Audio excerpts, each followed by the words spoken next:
ස්තුතියි කරන ලද ආරාධනය සම්බන්ධව ඒ වගේම මේ වැඩමුළුව සංවිධානය කිරීම සම්බන්ධවත් විශේෂයෙන් ඒ සඳහා මූලිකත්වයේ ගත්ත රජයේ වෛද්‍ය නිලධාරීන්ගේ සංගමයත් සෞඛ්‍ය පරීක්ෂණ හා නවෝත්පාදන සංගමයටත් ශ්‍රී ලංකා පොල් වගාකරුවන්ගේ සංගමයටත් වෘත්තිකයන්ගේ ජාතික පෙරමුණටත් මම ස්තුතිවන්ත වෙනවා. ඒ වගේම මුලසුනේ සිටින සියලුම නිලධාරීන්ගෙනුත් මේ අවස්ථාවේදී අවසර ලබා ගන්නවා. විශේෂයෙන්ම අද අප සාකච්ඡා කළා ඒ වගේම මෙතෙක් මම හිතන්නේ ඔබ සියලු දෙනා අහුම්කන් දුන්නා මේ පාම් ඔයිල් එහෙම නැත්නම් ඔයිල් පාම් කියන එක තමයි හරියනම ඕක එක එක විදිහට පාවිච්චි වෙනවා. ඔයිල් පාම් වගාව සම්බන්ධ තිබිච්ච විවිධ ප්‍රශ්නත් ඒ වගේම ඔයිල් පාම් භාවිතය සම්බන්ධවත් ප්‍රශ්නත් සාකච්ඡා කළා. ඊට පසුව විශේෂයෙන්ම මගේ මේ කතාවට පෙර මේ ඔයිල් පාම් වගාව නිසා වන පරිසර බලපෑම් සහ පරිසර හානි ගැන විශේෂ සාකච්ඡාවක් එහෙම නැත්නම් විශේෂ ඉදිරිපත් කිරීමක් සිදු කරනු ලැබුවා. මේ සියල්ල හරහා අපි දැක්කා කොයිතරම් විනාශයක් මේ ඔයිල් පාම් වගාව සහ විශේෂයෙන් මේවා භාවිතය නිසා සිදු වෙනවද කියලා. විශේෂයෙන්ම අපි පරිසරය හා බැඳුණු කාරණා ටික කතා කරන්නට මට මූලික අවකාශය ලබා දීලා තියෙන නිසා මම ඒ කාරණා සඳහා යොමු වෙන්න අපේ පරිසරය සම්බන්ධව නීති රීති ගණනාවක්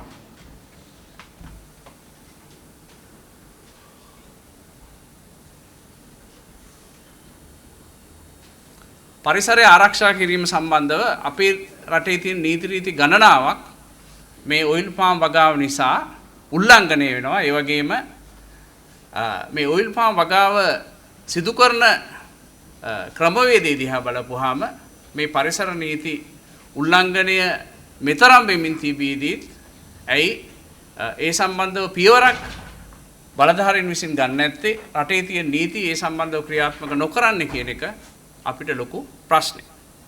අපි අපේ රටේ නීති රීති ගණනාවක් අතරින් විශේෂයෙන්ම ආණ්ඩුක්‍රම ව්‍යවස්ථාව ගත්තත් ආණ්ඩුක්‍රම ව්‍යවස්ථාව 27/14 තියෙනවා මේ රජයේ පරිසරය ආරක්ෂා කරලා එය ජනතාවගේ යහපත සඳහා සුරක්ෂිත කොට තැබිය යුතුයි කියලා 27/14. ඒ වගේම 28F වල තියෙනවා අපි හැම දිනාගේම යුතුයකමක් හැටියට දක්වලා පරිසරය ආරක්ෂා කිරීම. එතකොට මේ ඔයිල් පාම් වගාව සම්බන්ධව රජය මේ රජයේ යුතුයකම් ඉෂ්ට කරනවාද? ඒ වගේම 28F දක්වන පරිදි මහ ජනතාව හැටියට අපි අපගේ යුතුයකම් ඉෂ්ට කරනවාද කියලා ප්‍රශ්නයක් එනවා. දැන් රජයේ යුතුයකමක් තියෙනවා නම් පරිසරය ආරක්ෂා කරලා ජනතාවගේ සුබ සාධනය සඳහා මේක වැඩි දියුණු කිරීම එහෙම නැත්නම් ආරක්ෂා කරගත යුතුයි කියලා මේ ඔයිල් පාම් වගාව මෙතරම් පරිසර විනාශයක් රට තුර සිදු කරද්දී ඇයි රජයේ බලධාරීන් විශේෂයෙන්ම නීති ක්‍රියාත්මක කිරීමට සිටින මධ්‍යම පරිසර අධිකාරිය ඒ වගේම විවිධ ආයතන ගණනාවක් තියෙනවා. ඒ ආයතන සමහරක් මම ඉස්සරහට විස්තර කරන්නම්. ඇයි මේ නීති ක්‍රියාත්මක කරන්නේ නැත්නම් මේ නීති ක්‍රියාත්මක කරලා මේ විනාශකාරී වගාව ඇයි නතර කරන්නේ නැත්තේ කියන ප්‍රශ්නය අපි ඉදිරියේ තියෙනවා. ඊළඟට ආණ්ඩුක්‍රම ව්‍යවස්ථාවේ තවදුරටත් මම ආණ්ඩුක්‍රම ව්‍යවස්ථාවෙම කතා කරත් ආණ්ඩුක්‍රම ව්‍යවස්ථාවේ තියෙනවා කොන්කරන් ලිස්ට් එකත් එහෙම නැත්නම් මේ මධ්‍යම රජයට සහ පළාත් සභාවලට දෙකටම බලතල තියෙන ලැයිස්තුවක්. ඒකෙත් තියෙනවා අටේ දෙකේ එහෙම තියෙනවා soil conservation ඒ වගේම social forestry and protection of wild animals and birds ඒ වගේම article 33 protection of environment ඒ වගේම provincial council list එකේ තියෙනවා වෙනම පරිසරය ආරක්ෂා කළ යුතුයි කියලා. මෙවැනි තත්ත්වයක් ආණ්ඩුක්‍රම ව්‍යවස්ථාවෙන් පවා පිළිගෙන තියෙන්නේ. ඇයි අද අපේ රටේ මේ ඔයිල් පාම් වගාව හරහා මෙතරම් පරිසර විනාශයක් සිද්ධ වෙන්නට ඉඩ දීලා තියෙන්නේ සහ මෙතරම් දුරට ඒක සිදු වෙද්දිත් කිසිදු නීතියක් එහෙම නැත්නම් ප්‍රමාණවත් පරිදි නීතිය ක්‍රියාත්මක වීමක් අපි දකින්නේ නැත්තේ ඇයි කියන එක අපිට ප්‍රශ්නයක්.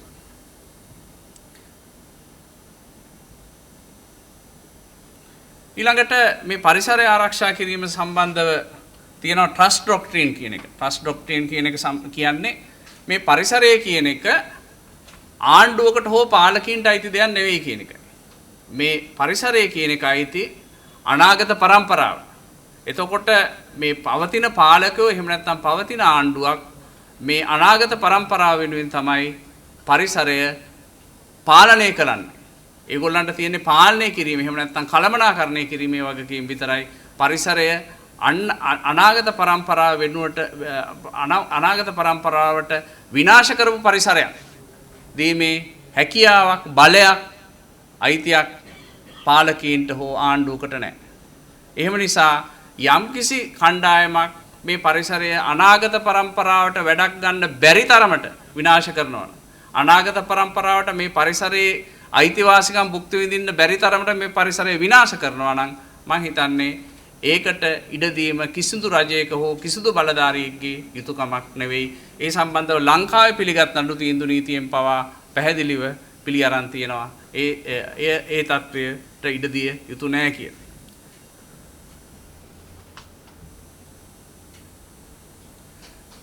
ඒ වගේම මේ ට්‍රස්ට් ඩොක්ට්‍රීන් එහෙම නැත්නම් බහර සංකල්පය කියන එක එහෙම නැත්නම් මේ පාලකයා පරිසරය සහ එහෙම නැත්නම් මේ භූමිය දරන්නේ බාරයක් හැටියට කියන එක අනාදිමත් කාලයක සිට පිළි අරන් තියෙනවා. ඒකට හොඳම උදාහරණය තමයි අරහත් මහින්ද එහෙම නැත්නම් මිහිඳු මහරහතන් වහන්සේ විසින් දුටුගැමුණු රජුරවන්ට දීපු මුල් අවවාදයේ ඉඳන්ම තියෙනවා මේ රජ උනත් මේ භූමියේ අයිතිකාරයා නෙමෙයි. ඔහු යම්කිසි නිශ්චිත කාලයකට පාලකයායි කියන කාරණය අනාදිමත් කාලයක සිටම අපේ භූමිතලයේ පිළි අරන් තියෙන බවට ඒ සංවාදයේ පවා සාක්ෂි දරන. ඊළඟට ජාතික පාරිසරික පනත දැන් 1980 අංක 47 දරන ජාතික පාරිසරික පනත අපේ රටේ මේ වෙනුවට ක්‍රියාත්මක වන මූලික පාරිසරික පනත එහි 17 වෙනි වගන්ති පැහැදිලිව පිළි අරන් තියෙනවා. The authority in consultation with the council shall recommend to the minister the basic policy of the management and conservation of the country's natural resources in order to obtain the optimum benefits therefrom and to preserve the same for future generations. එහි ඉතාමත්ම පැහැදිලිව කියලා තියෙනවා මේ පරිසරය අනාගත පරම්පරාවන්ගේ අයිතිවාසිකම් උදෙසා සහ අනාගත පරම්පරාව වෙනුවෙන් සුරක්ෂිත කිරීමේ වගකීම වර්තමාන නීති හරහාත් පිළි අරන් තියෙනවා. ඒකට හොඳම උදාහරණයක් තමයි ජාතික පාරිසරික පනතේ 17 වෙනි වගන්ති. ඊළඟට විශේෂයෙන්ම මේ කටුපොල් වගාව සම්බන්ධව අපිට කතා වෙද්දී කියුණා මේ පාංශු කාදනය සහ විශේෂයෙන්ම පසට වෙන බලපෑම්. ඒ සම්බන්ධවත් වෙනම නීති තියෙනවා. විශේෂයෙන්ම soil conservation act එක. soil conservation act එක යටතේ මේ කෘෂිකර්ම අමාත්‍යාංශය හරහා මේ පනත ක්‍රියාත්මක වෙන්නේ කෘෂිකර්ම අමාත්‍යාංශය හරහා. මේක ඉතාමත් පැහැදිලිව තියෙනවා මේ conservation areas නම් කරන්න, ඒ වගේම conservation areas වල regulations හදන්න, ඒවා වැළැක්වීම සඳහා පියවර ගන්න, ඒ වගේම ඒවා මේ පස මේ විදිහට නිසුරු බවට පත් කරන, ඒ වගේම පසේ තත්ත්වයේ බාල කරන අයට විරුද්ධව දඬුවම් දෙන්න, මේ සම්බන්ධව පැහැදිලිවම ප්‍රතිපාදන තියෙනවා මේ soil conservation act එකේ. නමුත් මේ කටුපොල් වගාව සම්බන්ධවත් අපිට පේන්නේ ප්‍රමාණවත් පරිදි මේ soil conservation act එකේ ප්‍රතිපාදන ක්‍රියාත්මක වීම. ඒ වගේම අපි දකිනවා මේ සිදුවෙච්ච සාකච්ඡාවලදී කටුපොල් වගාව නිසා මහජනතාවට වන හානිය, විශේෂයෙන්ම මේ ජලයේ හිගකම නිසා ජනතාවට ඇතිවෙන්න පුළුවන් ප්‍රශ්න, ඒ වගේම ජනතාවගේ සෞඛ්‍යයට ඇතිවෙන්න පුළුවන් අවදානම, එවැනි තත්ත්වයන් යටතේ ගත හැකි පියවර පිළිබඳව අපරාධ නඩු විධාන සංග්‍රහයේ 98 වෙනි වගන්තියේ තියෙනවා. විශේෂයෙන් ජනතාවගේ සෞඛ්‍යයට බලපාන ප්‍රශ්නවලදී මහේස්ත්‍රාත් අධිකරණයකට ගිහිල්ලා කොන්දේ සහිත ආඥාවක් පවා ලබා ගන්න පුළුවන් ක්‍රමවේදයක් තියෙනවා. මම හිතන්නේ මෙවැනි ක්‍රමවේද පවා ඉදිරියේදී පාවිච්චි කරන්න සිදුවේ මේ විනාශකාරී වගාව තවදුරටත් මහජනතාවට වින කරමින් පැවතුණු. ඒ වගේම දණ්ඩ නීති සංග්‍රහයේ පවා තියෙන ප්‍රතිපාදන යම්කිසි කෙනෙක් ඒ ප්‍රදේශයේ පදිංචිකරුවන්ගේ ජන ජීවිතයට බලපාන පරිදි, ඒ වගේම පදිංචිකරුවන්ගේ අයිතිවාසිකම් වලට බලපාන පරිදි යම් ක්‍රියාවන් වල යෙදුනොත් එහෙම දඬුවම් කරන්න. මම හිතන්නේ ඒ යටතේ පවා පියවර ගන්න පුළුවන් මේ විනාශකාරී වගාව සම්බන්ධ. ඒ වගේම ජාතික පාරිසරික පනතේ විශාල ප්‍රතිපාදන ගණනාවක් තියෙනවා මෙවැනි වගා වලින් වන හානි එහෙම නැත්නම් මෙවැනි හානි වැළැක්වීම සම්බන්ධව ඒ වගේම එවැනි තත්ත්වයන් සම්බන්ධව ක්‍රියාමාර්ග ගත හැකි ආකාරය පිළිබඳව 10 B වගන්තිය 10 F වගන්තිය 10 G වගන්තිය දැන් උදාහරණයක් හැටියට 10 G වගන්තිය ගත්තොත් to regulate maintain and control the volume types constitutions and effects of waste discharge emissions deposits other sources of subsources of pollution which are danger or potential danger to the quality of the environment or any segment of the environment කිව්වහම මේ වෙන සියලුම හානි අපි දන්නවා පසට වෙන හානි ගැන කතා කරා ඒ වගේම ජලයට වෙන හානි ගැන කතා කරා මේවා සියල්ලම සම්බන්ධව ප්‍රතිපාදන එහෙම නැත්නම් ක්‍රියාමාර්ග ගන්න ප්‍රතිපාදන ජාතික පාරිසරික පනත තියෙනවා දැන් මේ දක්වා කතා කරපු දේශක මහතුන් පෙන්නවා මේ වගාව නිසා පසට වෙන හානි මේ පස નિසරු වෙනවා ඒ වගේම පසට විවිධ රසායන ද්‍රව්‍ය එකතු වෙනවා වැඩිපුර එතකොට පස විනාශ වෙනවා පස දූෂණයක් වෙනවා ඒ වගේම ඒවා වතුරට එකතු වෙන්න පුළුවන් එතකොට ජලයේ දූෂණය වෙනවා ඒ වගේම මේ නිෂ්පාදන තත්ත්වයන් යටතේ මේවා පසු කාලීන මීතේන් වායු හැදිලා ඒවා වායුවට එකතු වෙන්න පුළුවන්. එතකොට ජලය, පස සහ වායුව කියන තුනම දූෂණය වෙනවා. අපේ පරිසරයේ තියෙන අපේ මූලික සංඝටක තුනම දූෂණය වෙනවා. එතකොට ඒ සම්බන්ධව ගත හැකි ක්‍රියාමාර්ග වෙන වෙනම දක්වලා තියෙනවා ජාතික පාරිසරික පනත. ඒ වගේම ජාතික පාරිසරික පනතේ දක්වලා තියෙන මේ ජලය, වාතය සහ පස දූෂණය සම්බන්ධව ක්‍රියාමාර්ග ගන්න රටේ පොලිසියට පවා බලතල තියෙනවා. වෙනම පොලිස්පති චක්‍රලේඛකකින් පවා බලතල තියෙනවා. මම දන්නේ මේවා ක්‍රියාත්මක වෙන බවක් අපි දැකලා නැහැ. දැන් section 10I subsection 2 කියන එක බලන්න. ඒකේ තියෙනවා the prevention of the discharge of untreated sewage or substandard industrial effluents or toxic chemicals into soil, canals or waterways. දැන් මෙතන toxic chemicals canals එහෙම නැත්නම් waterways වලට එක්කහුවීමක් මේ වගාව හරහා සිදු වෙනවා. දැන් මෙතනදී කතා කරපු දේශක මහත්වරුන් පෙන්වන ආකාරය. නමුත් ඒ සම්බන්ධව නිසි ක්‍රියාමාර්ග ගැනීමක් සිදු වෙලා නැහැ. ඊළඟට 10Q to promote encourage coordinate මේ ජාතික පාරිසරික පනත ගැන මම කතා කරන්නේ to promote encourage coordinate and carry out long range planning in environmental protection and manage. දැන් මේවා සිද්ධ වෙනවද මේ නීතියේ අනිවාර්යෙන් කළ යුතු බවට දක්වලා තියෙන දේවල්. මේවා සඳහා වෙනම ආයතන හදලා තියෙනවා වෙනම නිලධාරීන් පත් කරලා තියෙනවා. නමුත් මේවා සිද්ධ වෙනවා නම් තවදුරටත් මෙවැනි විනාශකාරී කටුපොල් වගාවක් ලංකාව තුළ ක්‍රියාත්මක වෙන්න හැකියාවක් නැහැ. දැන් ඊළඟට මේවා වගා කරන ප්‍රදේශ ගත්තොත් සමහරලාට අපේ රටේ විවිධ නීති යටතේ ආරක්ෂිත ප්‍රදේශවල පවා මේවා වගා කරන බවට තොරතුරු ලැබිලා තියෙනවා. විශේෂයෙන් සමහර ඒවා වගා කරන්න අපේ රටේ වනසත්ව සහ උත්සලතා ආරක්ෂක පනත යටතේ ආරක්ෂිත ප්‍රදේශ භාවිතා කරනවා. නැෂනල් රිසර්ව්ස්, නැෂනල් පාර්ක්ස් වල සමහර කොටස්, ඒ වගේම ජංගල් කොරිඩෝස්, බෆර් සෝන්ස් පාවිච්චි කරන බවට තොරතුරු ලැබිලා තියෙනවා. නමුත් ඒ සම්බන්ධව නිසි පියවරක් ගන්න බවක් පේන්නේ නැහැ. එහෙම නැත්නම් ඒ සම්බන්ධව නීති ක්‍රියාත්මක කරන බවක් පේන්නේ නැහැ. ඊළඟට සමහර ඒවා වන සංරක්ෂණ ආඥා පනත යටතේ සුරක්ෂිත ප්‍රදේශ. දැන් උදාහරණයක් හැටියට other state forest කියලා තියෙනවා. රටේ රජයට අයිති ඉඩම් වන සංරක්ෂණ ආඥා පනත යටතේ 78 වන වගන්තිය නිර්වචනය කරනවා. රජයට සුදුසුසක් කර හැකි සියලුම දේවල් වනය කියන අර්ථ දැක්වීමට අයිති වෙනවා. එතකොට මේ section 20 other state forest කියන section 20 යටතේ වැටෙන්නේ ඉඩම්. නමුත් අපි දැකලා තියෙනවා සමහරට එවැනි ඉඩම් වල පවා මේ කටුපොල් වගාව සිදු කරනවා. එතකොට එවැනි ඉඩම් වල තහනම් ක්‍රියා කොහොමද කරන්නේ? ඇයි වන සංරක්ෂණ ආඥා පනත යටතේ පියවර නොගන්නේ කියන එක අපිට ප්‍රශ්නේ. දැන් ජාතික පාරිසරික පනතේ 23 වෙනි වගන්තිය ගත්තොත් මේ soil pollution ගැන විශේෂයෙන්ම විස්තර කරලා තියෙනවා ඒකේ දඬුවම් පවා දක්වලා ඒ කියනවා no person shall pollute cause or permit to be polluted any soil surface of any land so that physical chemical biological condition is so change or reasonably be expected to make the soil or the produce of the soil poisonous impure harmful potentially harmful to health welfare of human poisonous harmful to animals birds wildlife plants or obnoxious, offensive to the senses of human beings, detrimental to any beneficial use of the land. දැන් මේ කටුපොල් වගාව නිසා මේ සියලුම දේවල් සිද්ධ වෙනවා.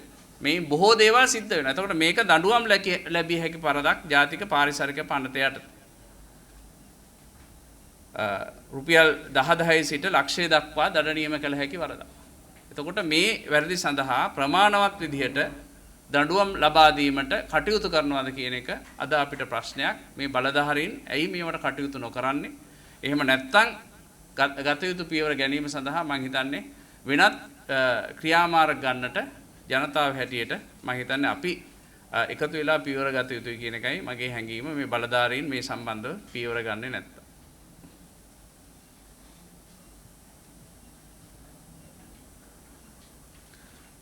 ඊළඟට මේ වගාබීම් දිහා බැලුවොත් එහෙම මේ වගාබීම් මහා විශාල ප්‍රමාණයේ වගාබීම්. දැන් අපේ රටේ ජාතික පාරිසරික පනතේ EIA ප්‍රොසීඩියර් කියලා තියෙන ප්‍රොසීඩියර් එකක්. ඒකට EIA කියන්නේ Environment Impact Assessment. ඒ කියන්නේ නැත්නම් පාරිසරික තක්සේරු බලපෑම කියලා කියනවා. එතකොට ඒක ගැසට් කරලා තියෙනවා 772 ඇලීරක් 22 ගැසට් එකේ ඒකේ ඕගොල්ලෝ බැලුවොත් මේ 4 වෙනි කාරණේ හැටියට පේන්නේ conversion of forest covering an area exceeding 1 hectare into non-forest uses. ඒ කියන්නේ කැලයක් නොවන කටයුත්තක් සඳහා වනයේ හෙක්ටයාරයකට වැඩිය පරිවර්තනය කරනවා නම් ඒකට EIA එකක් කරන්න ඕනේ. පාරිසරික බලපෑම් තක්සේරුවක් කරන්න ඕනේ. එහෙම නොකළොත් ඒක දණ්ඩනීය වරදක්. නමුත් අපි දන්නවා මේ හෙක්ටයාර එකක් නෙමෙයි එක සැරයකට සුද්ධ කරන්නේ මේ කටුපොල් වගාව සඳහා මහා විශාල ප්‍රමාණයක් සුද්ධ කරනවා. එතකොට එහෙමනම් කොහොමද EIA එකක් නැතුව මේ වගාව මේ බිම් වල කරන්නේ? එතනත් අපිට පැහැදිලිව පේනවා රටේ පවතින මේ පාරිසරික නීති පැහැදිලිව උල්ලංඝනය කරමින් තමයි මේ කටුපොල් වගාව කරන්නේ. ඒ කටුපොල් වගාව කරන්නට මේ පාරිසරික නීති උල්ලංඝනය කරමින් අවසර දීම සම්බන්ධව අපි මම හිතන්නේ බලධාරීන්ගෙන් ප්‍රශ්න කළ යුතුයි. බලධාරීන් මේව සම්බන්ධව නිහඬව ඉන්නේ ඇයි කියන කාරණය අපිට ප්‍රශ්නයක්. ඒ වගේම සමහර තැන්වලදී පේනවා කෝස්ටල් ඒරියා එක අහු වෙන තැන්වලත් මේවා වගා කරලා තියෙනවා. දැන් කෝස්ටල් ෂෝන් කිව්වහම අපේ රටේ වෙරළ ඉඳන් මීටර 300ක් ඇතුළට කෝස්ටල් ඒරියා එක. ඒ වගේම දැන් මොකක් හෝ ගඟක් වගේ දෙයක් මූදට වැටෙන තැනක නම් කිලෝමීටර 2ක් ලම්බකව භූමිය දෙසට කෝස්ටල් ෂෝන් කියන ඩෙෆිනිෂන් එකට අයිති වෙනවා. ඒතකොට ඒකේ කිසි දෙයක් කරන්න බෑ director general of coast conservation ගේ අවසරයක් නැතුව. ඒතකොට සමහර කොටස් වල අපි දකිනවා නීති විරෝධී ලෙස මෙවැනි වගාවන් සිද්ධ වෙනවා මේ නිසි අවසරයන් ලබා ගන්නේ නැතුව.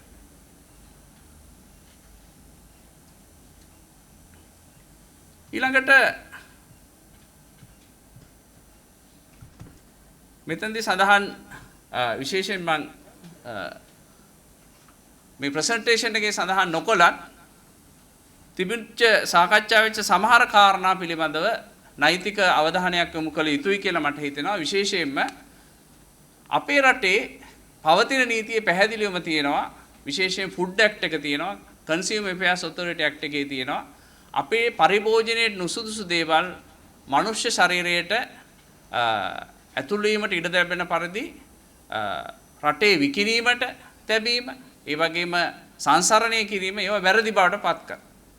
නමුත් දැන් මේ පෙන්වා දීපු පරිදි මේවා භයානක විෂ සහිත දේවල් ඒ වගේම අපිට රෝග බෝ කරන දේවල් ඒ වගේම මේ ඔයිල් පාම් කියන එක එහෙම නැත්නම් මේ කටු මේ තෙල් වර්ගයේ පවා නිසි ස්ටෑන්ඩඩ් එකට නැහැ කියන එක මෙතනදී අනාවරණය වුණා. එහෙමනම් ඇයි මේවා වෙළඳ පොලේ විකුණන්න තියෙන්නේ? මේවා වෙළඳ පොලේ විකුණන්න තිබීමම නීතිමය වශයෙන් වරදක්. ඒ වගේම යම්කිසි ආහාර වර්ගයක් බාල කරලා විකිණීම දණ්ඩ නීති සංග්‍රහය යටතේ දඬුවම් ලැබිය හැකි වරදක්. ඒ වගේම ෆුඩ් ඇක්ට් එක යටතේ වරදක්. ඒ වගේම කන්සියුමර් ඇෆෙයාර්ස් ඔතොරිටි ඇක්ට් එක යටතේ වරදක්. එහෙමනම් ඇයි ඒවා වළක්වන්න පියවර ගන්නෙ නැත්තේ? තාම මේ සබ්ස්ටෑන්ඩඩ් පාම් ඔයිල් ඇයි විකුණන්න තියෙන්නේ වෙනදපොළ. ඒව සම්බන්ධව පියවර ගන්නේ නැත්තේ. ඊළඟට ආහාර පනත යටතේ මේවා වළක්වන්න පියවර ගන්න නැත්තේ. දැන් අපි පැහැදිලිව දන්නවා අපේ ශරීරයට රෝග බෝ කරන දේවල් එහෙම නැත්නම් ශරීරයට අහිතකර දේවල් අපිට ඇතුල් කරගන්න දෙන්නේ නැහැ. සමහර දේවල් තහනම් කරලා තියෙනවා. දැන් උදාහරණයක් හැටියට කංසා අපිට පාවිච්චි කරන්න දෙනවද? හිටවන්න දෙනවද? ඉතින් ඊට වැඩිය භයානක දෙයක් නෙමෙයිද මේ කටුපොල්?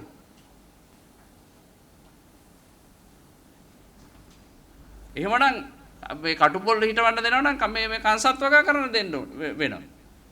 මේ ඇයි මේ එක එක වර්ග වලට එක එක නීති රීති ක්‍රියාත්මක කරන එක එක විදිහේ නියාමනයන් ක්‍රියාත්මක කරන අපේ ශරීරයට අහිතකර නම් ඒ අහිතකර දේවල් තහනම් කළ යුතුයි. ඒවා වගා කිරීමත් තහනම් කළ යුතුයි. ඒවා භාවිතයත් තහනම්. ඉතින් මේ සම්බන්ධව මම හිතන්නේ ආහාරයක් හැටියට සහ වගාවක් හැටියට රටේ තියෙන නීති රීති ගණනාවකින්